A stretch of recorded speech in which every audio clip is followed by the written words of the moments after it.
A very good morning to all of you. I am Dr. Ranjita and you all are welcome to Study IQ. तो आज इस class में हम लोग पढ़ने जा रहे हैं क्लास 10 साइंस एनसीईआरटी के चैप्टर नंबर 4 के बारे में। तो इस चैप्टर में हम लोग पढ़ेंगे कार्बन एंड इट्स कंपाउंड्स। तो लेट्स स्टार्ट। अगर आपका कोई स्पेसिफिक सवाल है तो आप मुझे इस ईमेल एड्रेस पर मेल कर सकते हैं। This is my Instagram link. और अगर आप चाहते हैं मेरे इन सभी चैप्टर से जुड़ी हुई पीडीएफ को डाउनलोड करना तो आप इस टेलीग्राम चैनल को ज्वाइन कर सकते हैं। यहाँ पे पीडीएफ शेयर कर दी जाएगी। और अगर आप चाहते हैं क्लास 6, 7, 8 और 9 के चैप्टर्स को भी देखना तो उन सब के लिंक्स भी इसी टेलीग्राम चैनल पर दिए गए हैं। जब आप मेरा टेलीग्राम चैनल ज्वाइन करें तो कृपया लिंक में मेरे नाम का स्पेलिंग ज़रूर चेक करें। This is only one Telegram channel which I am having. तो इस चैप्टर में हम जो है लास्ट क्लास में हमने क्या पढ़ा था, लास्ट क्लासेस में ये केमिस्ट्री का चैप्टर है। तो अभी हम केमिस्ट्री के चैप्टर्स पढ़ रहे हैं जो क्लास 10 में जितने भी केमिस्ट्री के चैप्टर्स हैं 1 बाय 1 हम उनको पढ़ रहे हैं। तो लास्ट क्लासेस में हमने पढ़ा था acid, base, metal, non metal, इन सब चीज़ों के बारे में पढ़ा था। इस चैप्टर को अच्छे से समझने के लिए आपको क्लास 8 और क्लास 9 को भी पढ़ना बहुत ज़्यादा ज़रूरी है, क्योंकि वहाँ पे कुछ बेसिक चीज़ों को बताया गया है जो कि इस क्लासेस में वो चीज़ें नहीं बताई गई हैं। इस क्लास में और एडवांस कंसेप्ट के बारे में हम लोग बात कर रहे हैं। तो जो पिछली क्लासेस थी उसमें हमने अलग अलग तरीके के कंपाउंड्स के बारे में पढ़ा था।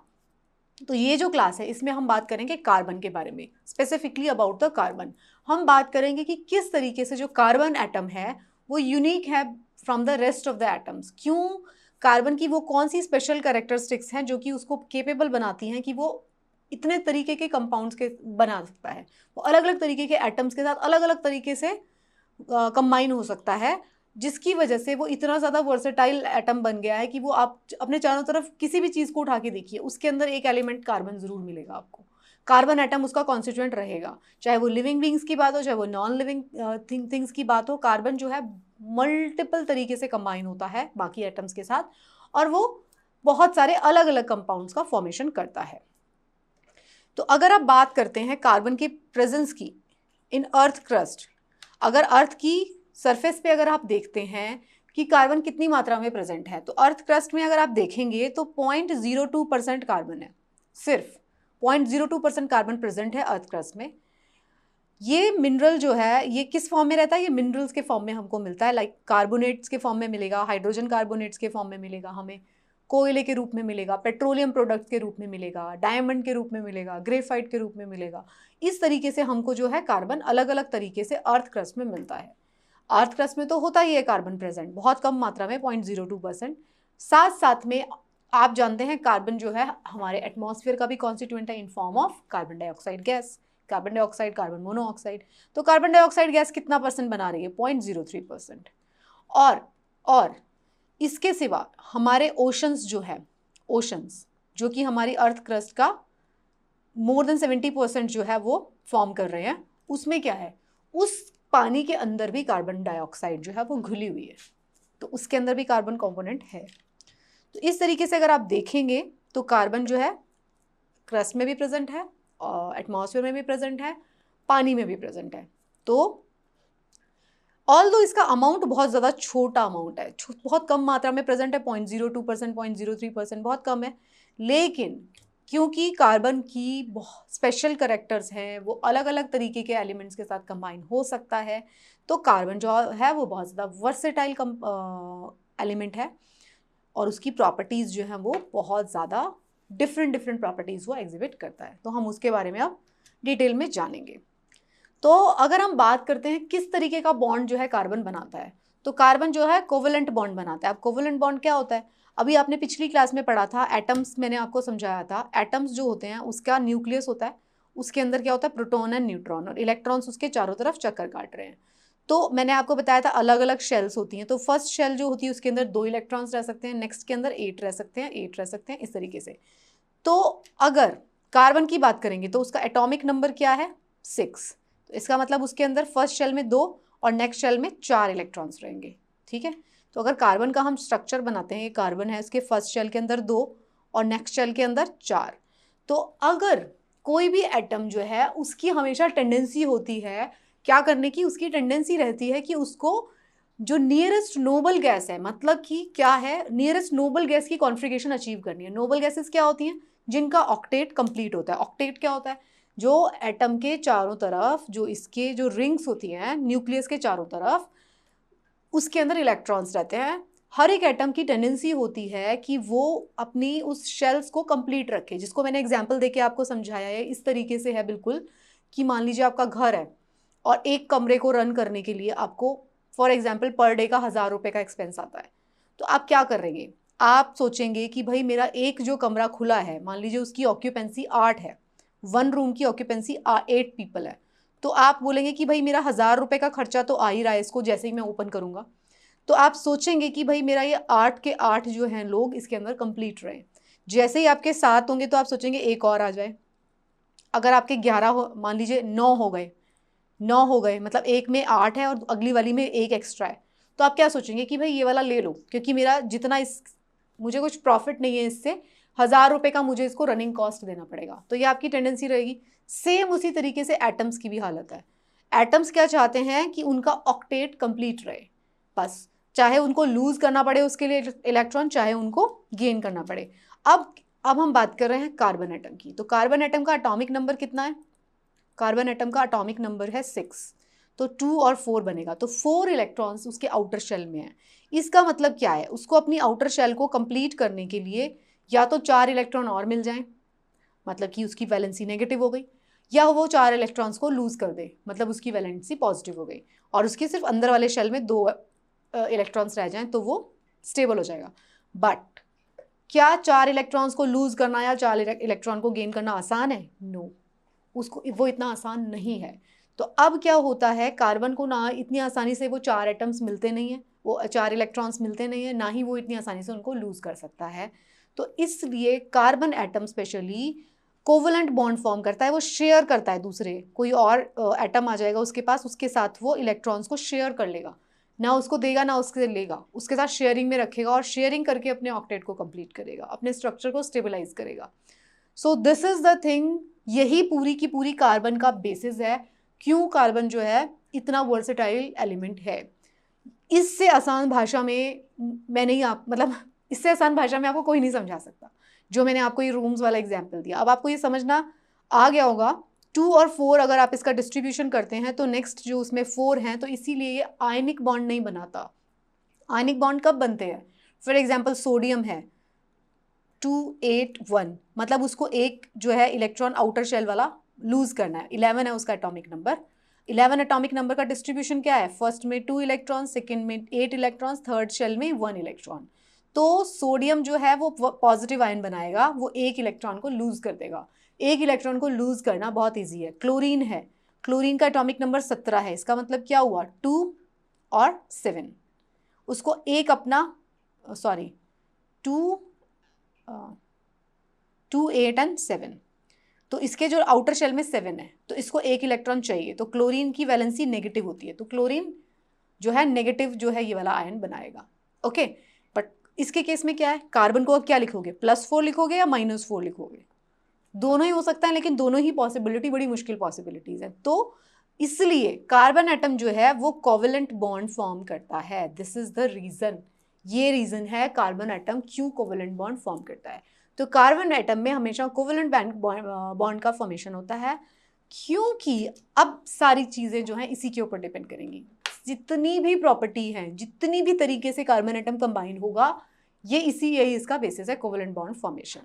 अब क्योंकि ये कोवेलेंट बॉन्ड का फॉर्मेशन हो रहा है, तो अब क्या बात है, अगर कोवेलेंट बॉन्ड फॉर्मेशन हो रहा है तो इसके बीच में क्या है, इसके जो है उतना ज्यादा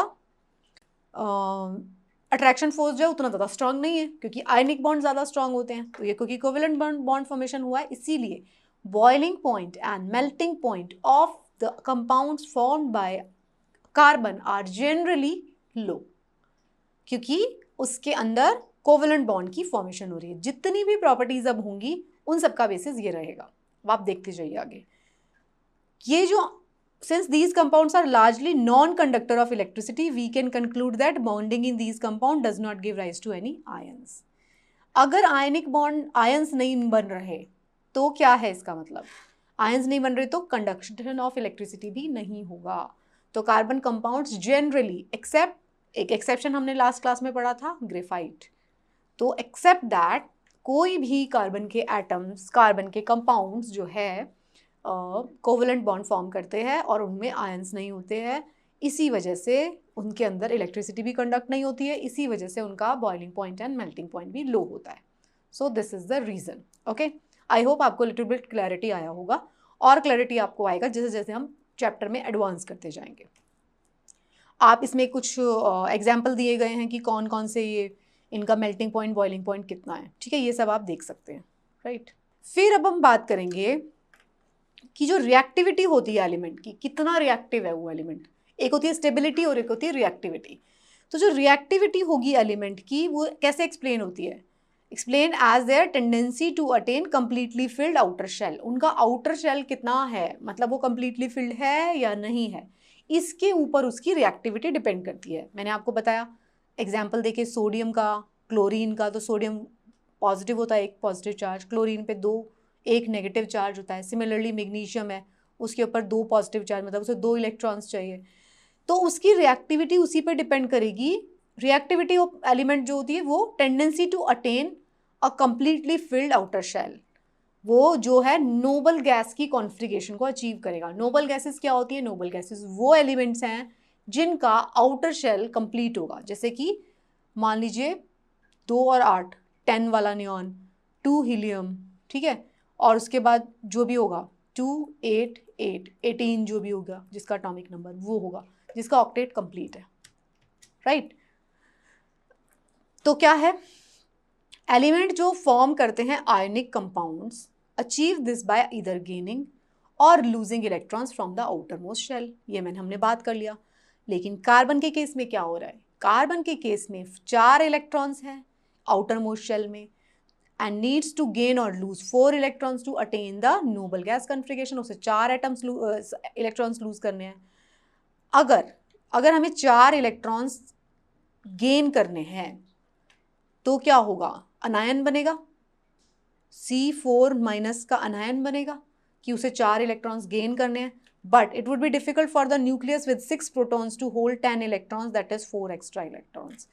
अगर हम हाइपोथेटिकल सिचुएशन ले रहे हैं, अगर ये कार्बन का एटम जो है इसको 4 इसके पास ऑलरेडी हैं और 4 इसको गेन करने हैं, कर लिए मान लीजिए इसने गेन, इसको मिल गए, किसी से स्टार लगा दिया मैंने, वो उसको मिले हैं, ये उसने मिल गए और इसके 2 ऑलरेडी थे. तो इस वाले को जो ये हैं तो इसको क्या होगा? It would be difficult for the nucleus with 6 protons. इसके प्रोटॉन्स तो 6 हैं, है ना, प्रोटॉन्स तो 6 हैं और न्यूट्रॉन्स भी 6 होंगे. मतलब जनरली प्रोटॉन 6 हैं, जितने प्रोटॉन होते हैं वही उसका एटॉमिक नंबर होता है, उतने इलेक्ट्रॉन्स हैं. तो 6 प्रोटॉन्स के केस में और 10 इलेक्ट्रॉन्स हो गए टोटल. तो ये एक 4 एक्स्ट्रा इलेक्ट्रॉन्स की वजह से ये उसको स्टेबल स्ट्रक्चर नहीं बन पाता. मतलब ये प्रोटॉन तो उसको बैलेंस करने के लिए कितने हैं? प्रोटॉन्स के ऊपर पॉजिटिव चार्ज है, न्यूट्रॉन्स के ऊपर कोई चार्ज नहीं है, तो वो एक स्टेबल स्ट्रक्चर बन ही नहीं पाएगा.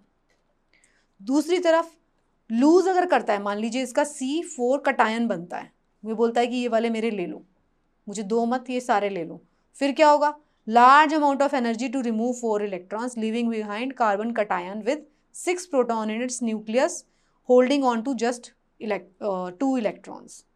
तो इसके लिए अगर सिर्फ 2 इलेक्ट्रॉन्स बचे और 6 प्रोटॉन्स बचे हुए हैं तो बहुत ज़्यादा एनर्जी चाहिए होगी वो उसके इलेक्ट्रॉन्स को दूर करने के लिए, क्योंकि वो उसको अट्रैक्ट करके रखेगा. एटॉमिक लेवल पे ये रिएक्शन होते हैं तो उसमें बहुत ज़्यादा एनर्जी चाहिए होगी, इसीलिए ये ऐसे कंपाउंड्स नहीं बनाता. अदरवाइज ये 4 इलेक्ट्रॉन्स ले नहीं लेता. ये 2 रीजंस हैं कि अगर 4 इलेक्ट्रॉन्स उसको मिल जाएंगे तो क्या होगा? 6 प्रोटॉन्स और 10 इलेक्ट्रॉन्स, स्टेबल स्ट्रक्चर नहीं बन रहा है. दूसरी तरफ अगर उसके 4 इलेक्ट्रॉन्स ले लिए तो 6 प्रोटॉन्स और चारों तरफ कितने? 2 इलेक्ट्रॉन्स. तो इतनी ज़्यादा एनर्जी चाहिए होगी उन 4 इलेक्ट्रॉन्स को निकालने के लिए, जो इतनी एनर्जी जो होती है नॉर्मल केमिकल रिएक्शंस में मिल ही नहीं पाती नेचर में जो हो रही है. तो वो क्या करती है, नेचर क्या करती है, इतनी एनर्जी उसको क्यों वेस्ट करनी है? जो सबसे कम एनर्जी से स्लोली आराम से जो रिएक्शंस हो रही हैं वो उसको करेगी प्रेफर. लेना और देना नहीं करेंगे, वो शेयर कर लेंगे. इसलिए कोवेलेंट बॉन्ड बन रहे हैं, इसलिए आयनिक बॉन्ड्स नहीं बन रहे. तो कार्बन क्या करता है? इस सिचुएशन को, इस प्रॉब्लम को ओवरकम करने के लिए शेयर करता है अपने electrons, it's valence electrons with other atoms of carbon या फिर other atoms of other element. Not just carbon but many other elements from the form molecule by sharing electrons in this manner. ये सिर्फ carbon की property नहीं है कि अब आप ये सोचेंगे कि सिर्फ कार्बन में ही कोवेलेंट बॉन्ड बन रहे हैं. नो, बहुत सारे एलिमेंट्स बनाते हैं। कार्बन के लिए इसलिए हम स्टडी कर रहे हैं क्योंकि कार्बन में 6 है, मतलब वो 4 स्ट्रक्चर पे आ रहा है। कोई और आएगा ऐसा आइटम, 4, 2 + 8 + 4, 14 भी तो किसी का नंबर है ना, तो वो 14 वाला भी इसी तरीके से करेगा। बट कार्बन क्यों करता है? क्योंकि इतना छोटा है, न्यूक्लियस के पास इसकी अट्रैक्शन ज़्यादा होती है, तो कार्बन ये बहुत आसानी से कर पाता है। नॉट जस्ट कार्बन, बहुत सारे और कर रहे हैं। शेयर्ड जो इलेक्ट्रॉन होते हैं belong to outer shell of both the atoms lead to both the atoms attaining the noble gas configuration. जब शेयरिंग होती है दो इलेक्ट्रॉन्स के बीच में, कार्बन एटम कर रहा है किसी के साथ, कोई और एटम जब उसके साथ कंबाइन हुआ है, तो दोनों एटम्स का ऑक्टेट कंप्लीट हो जाता है। क्या कंप्लीट हो गया? ऑक्टेट कंप्लीट हो गया। और ये ऑक्टेट कंप्लीट होने से दोनों एटम्स ने अपनी अपनी नोबल गैस कॉन्फिगरेशन अचीव कर ली, स्टेबल हो गए बेसिकली। ठीक है। Before going on to compounds of carbon, let us look at some simple molecules. अब हम समझते हैं उनकी वैलेंसी कैसे शेयर होती है। सिंपलेस्ट मॉलिक्यूल अगर हम लेते हैं is that of hydrogen. Hydrogen का एटॉमिक नंबर 1 है, मतलब 1 इलेक्ट्रॉन है आउटर शेल में। तो हम देखते हैं कि देखें हाइड्रोजन कैसे कंबाइन करता है। अब हाइड्रोजन आइटम या आप ये देखिए, हाइड्रोजन अगर हाइड्रोजन के साथ कंबाइन करेगा, इसको फर्स्ट शेल है हाइड्रोजन, हाइड्रोजन, तो ये क्या करेंगे? ये दोनों एक कोवलेंट बॉन्ड बना लेंगे, तो हाइड्रोजन गैस बन जाएगी। ठीक है, ये देखिए हाइड्रोजन हाइड्रोजन हाइड्रोजन हाइड्रोजन दोनों कंबाइन हो गए, दोनों ने अपना ऑक्टेट कंप्लीट कर लिया। तो ये इस तरीके से दोनों कंबाइन होके बना लेंगे। फिर ये दूसरा अलग अलग दिखाएंगे, अभी हम पढ़ते जाएंगे इसके बारे में। तो फर्स्ट हमने क्या किया? हाइड्रोजन हमने फर्स्ट एटम लिया। तो हाइड्रोजन के केस में क्या है? 1 electron in the K shell and it requires 1 more electron to fill K shell.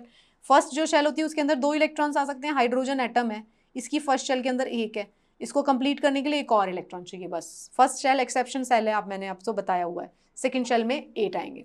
तो फर्स्ट शेल को कंप्लीट करने के लिए सिर्फ 1 एक्स्ट्रा इलेक्ट्रॉन चाहिए। तो हाइड्रोजन क्या करेगा? एक ऐसे एटम के साथ कंबाइन करेगा, वो हाइड्रोजन खुद भी हो सकता है, कोई और एटम भी हो सकता है जिसको सिर्फ 1 चाहिए। तो हाइड्रोजन क्या करेगा? किसी ऐसे एटम के साथ कंबाइन करेगा जो उसके साथ या तो 1 इलेक्ट्रॉन उसको दे दे या 1 इलेक्ट्रॉन वो शेयरिंग में यूज कर ले, कोवेलेंट बॉन्ड के फॉर्म में। तो जब 2 हाइड्रोजन एटम्स शेयर करते हैं their electron to form a hydrogen gas, तो इसमें क्या होता है? Hydrogen atom attain electronic configuration of noble gas helium, जिसमें क्या होगा? हाइड्रोजन का 1 एटम 1 इलेक्ट्रॉन और इस वाली हाइड्रोजन का भी 1 इलेक्ट्रॉन, इन दोनों ने ये बना लिया कोवेलेंट बॉन्ड। इसका भी ऑक्टेट कंप्लीट, इसका भी ऑक्टेट कंप्लीट। तो दोनों ने क्या वाला, कौन सा स्ट्रक्चर, कौन सा स्टेबल स्ट्रक्चर? हीलियम वाला स्टेबल स्ट्रक्चर अचीव कर लिया। हीलियम क्यों स्टेबल है? क्योंकि हीलियम में 2 इलेक्ट्रॉन्स हैं, 2 ही चाहिए, उसकी शेल कंप्लीट है, उसे कुछ एक्स्ट्रा मारामारी नहीं करनी है कि 1 इलेक्ट्रॉन दे दो, 1 इलेक्ट्रॉन ले लो, नथिंग, तो वो स्टेबल होता है। तो इसके आउटर शेल में 2 इलेक्ट्रॉन्स आ जाते हैं। तो ये जो है हमने डॉट्स के फॉर्म में आपको दिखा दिया मैंने। तो ये जो पेयर ऑफ शेयर्ड इलेक्ट्रॉन होगा वो एक सिंगल बॉन्ड बनाएगा उसके बीच में, और ये जो सिंगल बॉन्ड होगा it's also represent by a line between 2 atoms. हमने देख लिया, ये देखिए इस लाइन के फॉर्म में दिखाई दे रहा है, ये देखिए ऐसे लाइन के फॉर्म में दिखाई दे रहा है आपको। तो ये इस तरीके से एटम बन जाता है।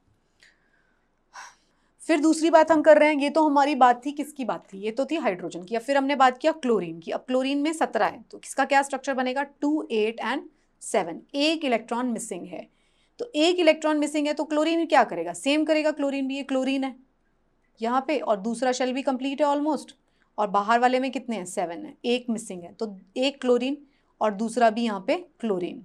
तो ये जो है ये शेयर करके ऐसा बॉन्ड बना लेंगे, एक जो है इलेक्ट्रॉन उसको शेयर कर लेंगे, ये भी कंप्लीट रखेगा, ये भी कंप्लीट लगेगा, कि वो बोलेंगे ठीक है। ये उसी तरीके से है, 2 लोगों के घर पास पास है, जुड़े हुए हैं साथ में, तो वो क्या करेंगे? कॉमन वॉल ले लेते हैं।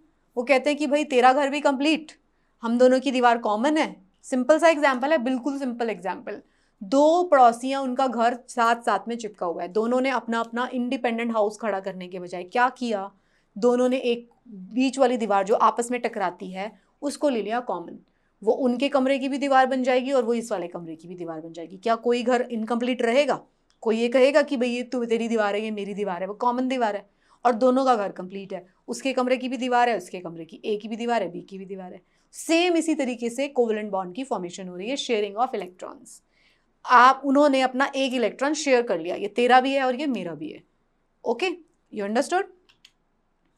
नेक्स्ट हम बात करते हैं ऑक्सीजन की। तब ऑक्सीजन के केस में क्या हो रहा है? ऑक्सीजन का एटॉमिक नंबर कितना है? 8, तो 2 और 6, इसके पास कितने एटम इलेक्ट्रॉन्स की डेफिशिएंसी है, 2 इलेक्ट्रॉन्स की डेफिशिएंसी है, तो इसको 2 इलेक्ट्रॉन्स चाहिए। तो अब ये क्या करेगा, ये 2 इलेक्ट्रॉन्स के साथ कॉमन बॉन्ड बनाएगा। तो इसमें क्या होगा, atom of oxygen has 6 electron L shell में, तो ये क्या करेगा, ये 2 इलेक्ट्रॉन्स इसको चाहिए, तो क्या करेगा, ऑक्सीजन 2 इलेक्ट्रॉन शेयर करेगा। अगर उसको नहीं मिलते किसी एक ऐसे एटम से, या तो वो किसी एक इस तरीके के एटम से कंबाइन करे जिसके पास 2 एक्स्ट्रा है, तब तो वो उससे ले लेगा, आयनिक बॉन्ड बनेगा, वो उसको 2 दे देगा, वो उससे 2 ले लेगा, आयनिक बॉन्ड। अगर वो किसी इस तरीके के एटम के साथ कंबाइन कर रहा है जो उसको दे नहीं सकता, तो वो शेयर कर लेंगे। For example oxygen gas O2, O2 कैसे बन रहा है, एक ऑक्सीजन का एटम जिसके पास 6 इलेक्ट्रॉन्स थे बाहर, ऑक्सीजन है, दूसरा भी ये ऑक्सीजन ही है, उसके पास भी 6 इलेक्ट्रॉन है, तो ये अपने 2 एटम्स के साथ कोवेलेंट बॉन्ड बना के अपना ऑक्टेट कंप्लीट कर लेते हैं। गॉट इट, वो कहेंगे जी हम 2 इलेक्ट्रॉन शेयर करेंगे, तेरा भी ऑक्टेट कंप्लीट, मेरा भी ऑक्टेट कंप्लीट। लेकिन ऑक्सीजन जो है आयनिक बॉन्ड भी बनाएगा, जो ऑक्साइड्स होते हैं वो आयनिक बॉन्ड भी बनाते हैं, 2 एटम वो उनसे ले लेता है, कुछ इस तरीके के जो एटम्स होंगे, जो एलिमेंट्स होंगे, उनके साथ वो ले लेगा। देखिए ऑक्सीजन का स्ट्रक्चर देखिए, ऑक्सीजन है, ये देखिए इसके पास भी कितने हैं, 6 हैं आउटर शेल में, इसके पास भी 6 हैं आउटर शेल में, ये दोनों ने शेयर कर लिया, ऐसे बन गया इनका bond, double bond between 2 oxygen atom, single bond इसके बीच में है। इसमें क्या है, फिर हमारा थर्ड एग्जाम्पल क्या आएगा, नाइट्रोजन। तो ऑक्सीजन ने क्या किया, ऑक्सीजन एटम ने अपने each atom give rise to 2 shared pair of electron, this set to constitute a double bond between the 2 atoms. फिर आता है नाइट्रोजन का टर्न, नाइट्रोजन का एटॉमिक नंबर 7 है, तो कितना हुआ, 2 और 5, इसके पास 3 इलेक्ट्रॉन्स का डेफिशिएंसी है ये कंप्लीट करने के लिए, तो इसको 3 इलेक्ट्रॉन्स एक्स्ट्रा चाहिए। तो अब ये क्या करेगा, नाइट्रोजन गैस कैसे बनेगी, N2, ये 3 एटम्स को शेयर करेगा, 1 2 3 4 5, इसके पास भी 5 है आउटर में, इसके पास भी 5 है आउटर में, तो अब ये क्या करेंगे, ये 3 पेयर ऑफ एटम्स को शेयर करेंगे, ये बोलेंगे हम 3 इलेक्ट्रॉन्स शेयर करेंगे, तो 3 इलेक्ट्रॉन्स 2 एटम्स मिलके शेयर करेंगे, और कोवेलेंट बॉन्ड कैसा बनेगा, triple bond, triple covalent bond. Okay, ये बेसिक है, इसीलिए मैं इस पर इतना सारा टाइम लगा रही हूँ। उसके बाद वाला चैप्टर, सिर्फ ये कंसेप्ट समझने के बाद आगे वाला चैप्टर पूरा समझ में आ जाएगा। ये बहुत बेसिक था, इसलिए मैंने इसके ऊपर बहुत ज़्यादा टाइम लगा रही हूँ। तो अब आप समझ गए हैं नाइट्रोजन क्या कर रहा है, नाइट्रोजन 3 अपना ऑक्टेट कंप्लीट करने के लिए 3 इलेक्ट्रॉन्स को शेयर कर रहा है, तो इसका ट्रिपल कोवेलेंट बॉन्ड बनेगा, तो ये ट्रिपल बॉन्ड बनेगा और नाइट्रोजन जो है वो गैस बनती है। Got it. अगर आप अमोनिया की बात करते हैं, NH3 अमोनिया, नाइट्रोजन के पास कितना है, एटॉमिक नंबर 7, 3 इलेक्ट्रॉन्स चाहिए। अब अमोनिया का स्ट्रक्चर देखिए, ये नाइट्रोजन है, इसके पास 5 है, 1 2 3 4 5 है ना। अब इसके पास ये क्या करेगा, एक हाइड्रोजन इसके पास 1 है, एक हाइड्रोजन इसके पास भी 1 है, एक हाइड्रोजन इसके पास भी 1 है, तो ये इनके साथ covalent bond number 1, covalent bond number 2, covalent bond number 3, इन तीनों के साथ शेयरिंग करके अमोनिया बन जाएगी NH3। कोवेलेंट बॉन्ड बन गया, हाइड्रोजन भी स्टेबल और नाइट्रोजन भी स्टेबल, तो NH3 अमोनिया बन जाता है। Methane is widely used as fuel, ये क्या होती है, मीथेन का फॉर्मूला होता है CH4, सेम बिल्कुल, आप समझ गए ना मीथेन कैसे बनेगा, कार्बन के पास 4, तो ये क्या करेगा, 4 हाइड्रोजन के साथ कंबाइन करेगा,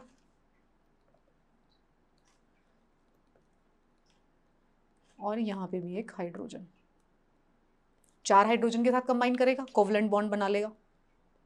कोई कंफ्यूजन इसमें, बिल्कुल क्लियर है।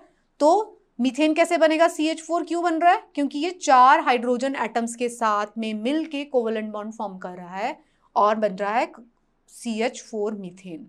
NH3 कैसे बना, क्योंकि इसका एटॉमिक नंबर था, कितना था, 7।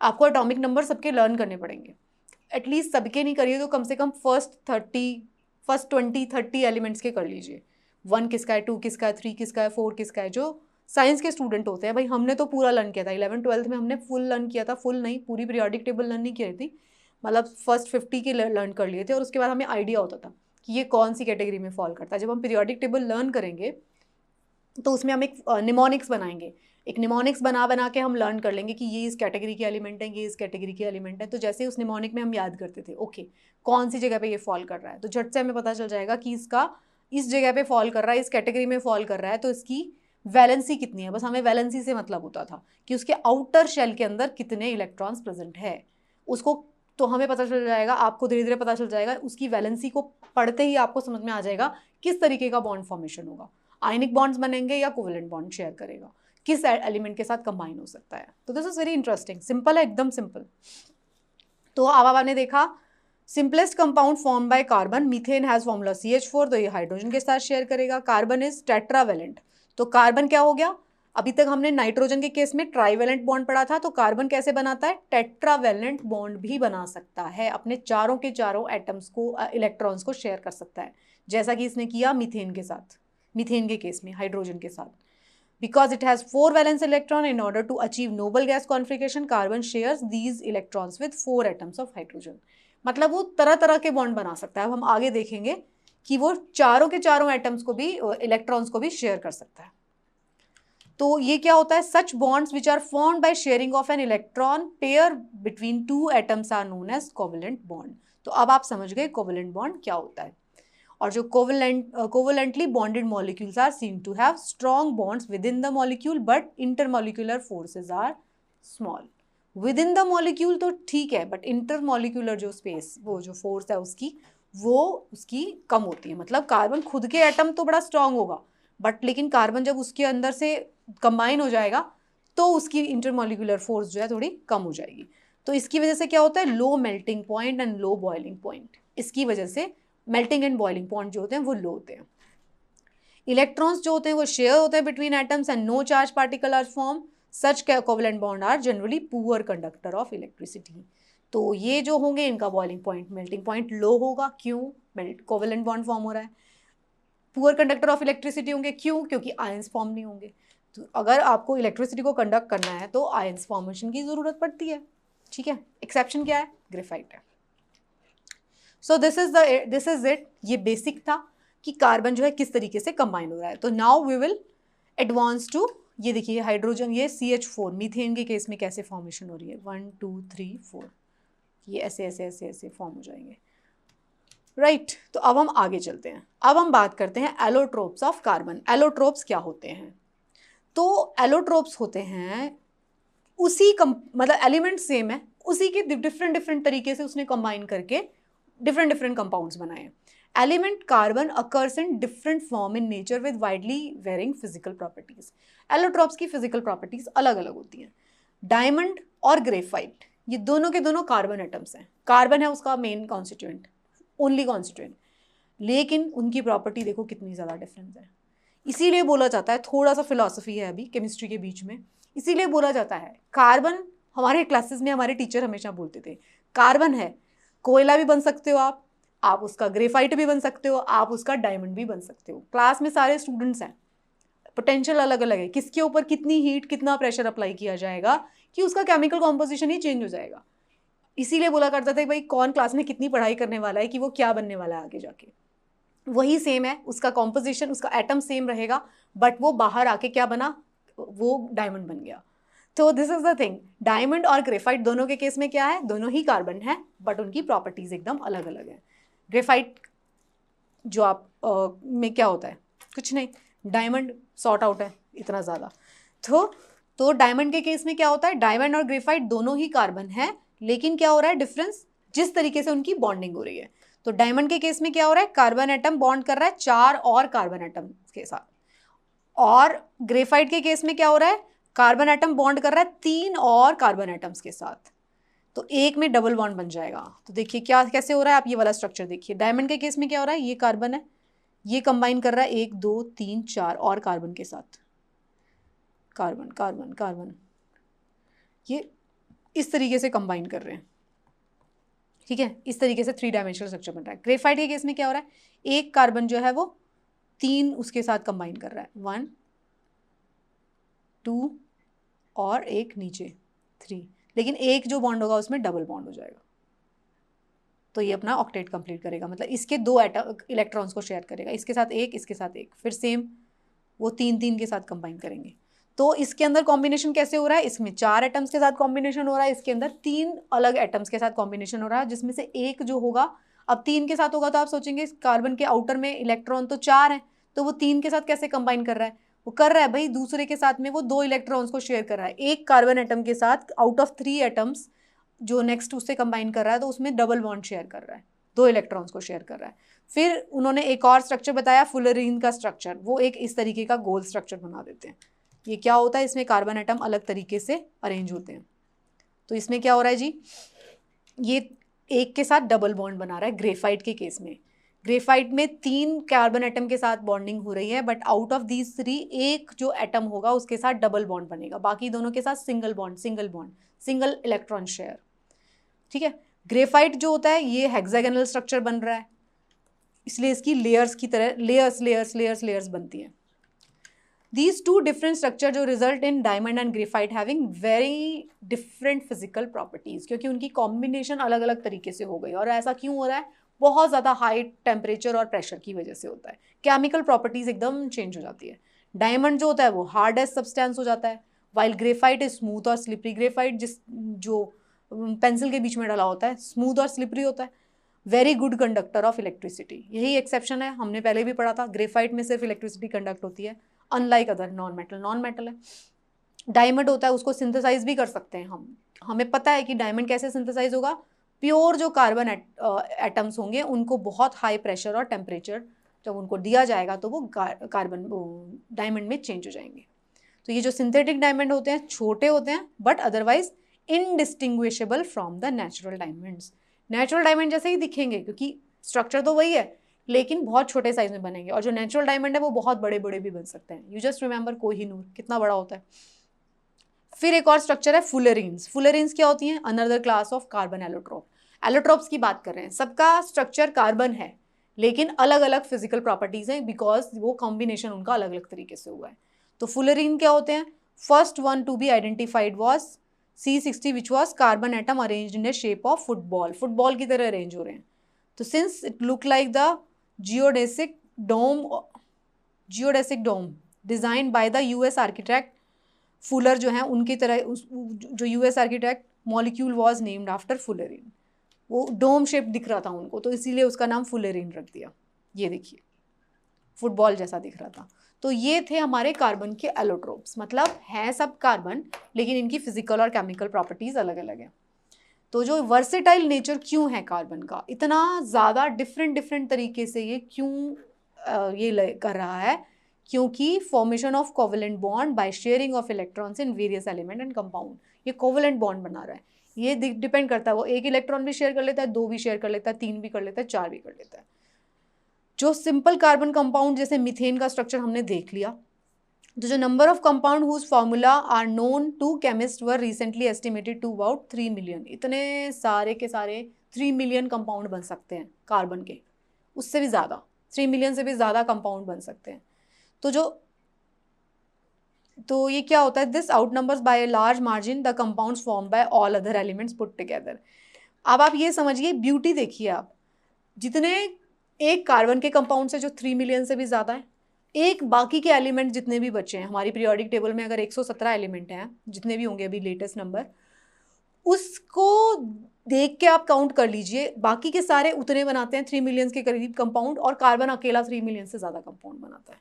ओके, तो जो ये कोवेलेंट बॉन्ड जो होता है, नेचर ऑफ कोवेलेंट बॉन्ड जो बनता है, वो बताता है कार्बन को, प्रॉपर्टी देता है कि वो अलग अलग एलिमेंट्स के साथ कंबाइन हो सकता है अलग अलग तरीके से। ठीक है, तो जिसमें कार्बन के ये जो 2 तरीके, 2 factors noticed in case of carbon are, एक तो है carbon has unique ability to form bonds with other atoms of carbon giving rise to large molecules. ये जो प्रॉपर्टी है, अब कार्बन जो है खुद कार्बन के साथ भी कंबाइन हो रहा है, और कार्बन की जो ये प्रॉपर्टी है जो अदर एटम्स ऑफ कार्बन के साथ जो कंबाइन करता है, वो इसको हम बोलते हैं कैंटेशन।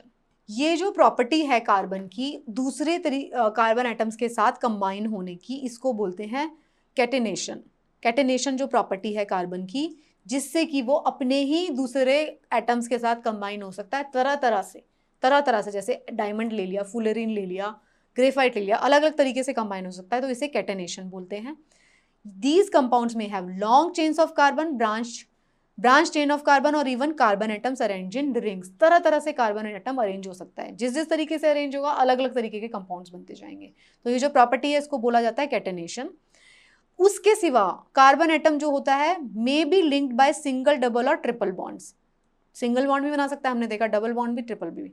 तो जो कंपाउंड होते हैं कार्बन के which are linked only by single bonds between carbon atoms are called saturated compounds.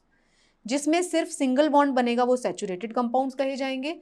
और जिसके अंदर डबल बॉन्ड, ट्रिपल बॉन्ड बनेंगे उनको हम कहेंगे अनसैचुरेटेड कंपाउंड.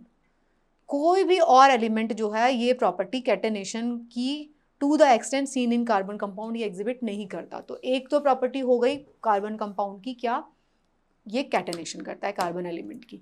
ये अपने ही कार्बन एटम्स के साथ में कंबाइन होता रहता है अलग अलग तरीके से. ठीक है. दूसरी प्रॉपर्टी, दूसरी क्या है, सिलिकॉन जो फॉर्म होता है with the hydrogen. Silicon forms compound with hydrogen which have chains और अप टू 7 और 8 atoms, but these compounds are very reactive. Carbon carbon bond जो होता है is very strong and stable होता है. This gives us large number of compound which make many carbon atoms link to each other. तो क्या होता है, since carbon has valency of 4 it is capable of bonding with 4 other atoms. पहली चीज catenation कर रहा है. दूसरी चीज क्योंकि उसकी वैलेंसी 4 है ना, वैलेंसी 4 है तो ये 4 और एटम्स के साथ कंबाइन हो सकता है. वो 4 और एटम्स या तो सेम एलिमेंट के हो सकते हैं किसी डिफरेंट, जैसे कि CH4 के केस में क्या है, वो एटम्स क्या हैं, सिर्फ हाइड्रोजन के एटम्स हैं. या फिर वो C6H12O6, इसमें क्या हो रहा है, ये क्या है, ग्लूकोज, हाइड्रोजन प्लस ग्लूकोज के साथ भी कंबाइन हो सकता है. मतलब कि वो 4 other atoms of carbon atoms और सम अदर एटम्स और मोनोवेलेंट एलिमेंट, किसी भी और तरीके के एटम्स के साथ वो कंबाइन हो सकता है. तो जो कंपाउंड होते हैं कार्बन के आर फॉर्म्ड विद ऑक्सीजन के साथ बना सकता है, हाइड्रोजन के साथ बना सकता है, नाइट्रोजन के साथ बना सकता है, सल्फर, क्लोरीन और तरह तरह के कंपाउंड्स के साथ कार्बन एटम कंबाइन हो सकता है. ठीक है. तो जो ये प्रॉपर्टी होंगी, specific property which depend on these elements other than carbon present in the molecule, तो उन सब के ऊपर प्रॉपर्टी उसकी डिपेंड करेगी. जो बॉन्ड है that carbon forms with most other elements are very strong, making these compounds exceptionally stable. जो दूसरे एटम्स के साथ बनाता है वो बॉन्ड, वो बहुत उसको स्टेबल बना देते हैं स्ट्रक्चर को. One of the reason for formation of strong bond carbon is small size. ये भी आपको पता रहना चाहिए. कार्बन क्या है, इसका एटॉमिक नंबर कितना था, 6. तो क्या हुआ, यहाँ पे 2 और यहाँ पे 4, मतलब इसके न्यूक्लियस के बिल्कुल पास है. तो फोर्स देखिए, जो न्यूक्लियस जो अट्रैक्ट करके रखता है, प्रोटॉन्स होते हैं न्यूक्लियस में, तो जो प्रोटॉन्स इस इलेक्ट्रॉन्स को अट्रैक्ट करके रखते हैं, वो जो फोर्स है वो बहुत ज़्यादा स्ट्रॉन्ग फोर्स है. तो इतनी छोटा एटम है, मान लीजिए एक रिंग और होती तो ये इतना फोर्स नहीं होता, क्योंकि एक रिंग थोड़ा सा दूर हो जाती ना, क्योंकि इसमें सिर्फ 2 ही रिंग होती है, इसलिए इसमें फोर्स ऑफ अट्रैक्शन बहुत ज़्यादा स्ट्रॉन्ग होता है. ये जो 6 प्रोटॉन्स हैं, पॉजिटिव चार्ज है, वो नेगेटिव चार्ज को बहुत स्ट्रांगली अट्रैक्ट करके रखता है. अगर एक शेल और हो जाती तो वो इतना स्ट्रॉन्ग बॉन्ड नहीं बन पाता. तो ये बहुत स्ट्रॉन्ग बॉन्ड इसलिए भी बनता है क्योंकि कार्बन का साइज जो है वो स्मॉल है. This enables the nucleus to hold on the shared pair of electrons very strongly. तो ये जो बॉन्ड फॉर्म होते हैं elements by elements having large atoms are much weaker, लेकिन इसके केस में स्मॉल साइज होने की वजह से बहुत स्ट्रांग होते हैं. इसीलिए इसके जो कार्बन के साथ जो कंपाउंड्स बनते हैं वो ज़्यादा स्टेबल होते हैं, क्योंकि कार्बन एटम का साइज छोटा है. इसी वजह से जो एटम में बॉन्ड्स बनते हैं वो स्ट्रॉन्गर हैं. I hope you understood that. तो 2 प्रॉपर्टीज पढ़ ली हमने. कौन कौन सी 2 प्रॉपर्टी पढ़ी. पहली प्रॉपर्टी थी कैटेनेशन की, मतलब कार्बन कार्बन के साथ कंबाइन हो सकता है. दूसरी प्रॉपर्टी थी कार्बन जो है कोवेलेंट बॉन्ड बनाता है, क्योंकि इसकी वैलेंसी 4 है, मतलब इसके 4 आउटर शेल में 4 इलेक्ट्रॉन्स हैं जो इसको इमेंस फील्ड देते हैं. वो 4 एटम्स वैलेंसी होने की वजह से और कार्बन के एटम्स के साथ और किसी एलिमेंट के एटम के साथ 2 और एलिमेंट्स के साथ भी कंबाइन कर सकता है. जैसे कार्बन, मैंने आपको एग्जांपल दिया ग्लूकोज का, जिसमें कि वो हाइड्रोजन प्लस ऑक्सीजन दोनों के साथ कंबाइन कर रहा है कार्बन. CO2 कार्बन जो है ऑक्सीजन के साथ कंबाइन कर रहा है. मीथेन CH4 हाइड्रोजन के साथ कंबाइन कर रहा है, नाइट्रोजन के साथ कर सकता है. So this is the way जिसकी वजह से ये 2 प्रॉपर्टीज हैं कार्बन एटम की जो इसको इतना वर्सेटाइल स्ट्रक्चर देती है. ये जो था ये, तो this was the first part of the chapter, जिसमें हमने बात किया कि क्यों कार्बन एटम जो है वो इतना वर्सेटाइल एटम है. उसकी हमने 2 बातें पढ़ी कि उसके अंदर कोवेलेंट बॉन्ड फॉर्मेशन होता है और जिसमें कि मतलब उसकी एक प्रॉपर्टी है कैटेनेशन, वो अपने ही कार्बन एटम के साथ कंबाइन हो सकता है। दूसरा उसकी वैलेंसी 4 है जो इसको प्रॉपर्टी देती है वो अलग अलग तरीके के एटम्स के साथ कंबाइन हो सकता है। इसमें हमने बहुत बेसिक बात की कोवेलेंट बॉन्ड आयनिक बॉन्ड से कैसे डिफरेंट है, इसीलिए जो है कार्बन इतना वर्सेटाइल कंपाउंड है। So this was the first chapter of this was the first part of this chapter. मैंने पूरी कोशिश की है कि मैं इसको आसान शब्दों में समझा पाऊँ। आई होप आपको समझ में आया होगा। जो डिटेल है इस चैप्टर की हम इसके सेकेंड पार्ट में पढ़ेंगे। Thank you so much and best of luck for your preparation.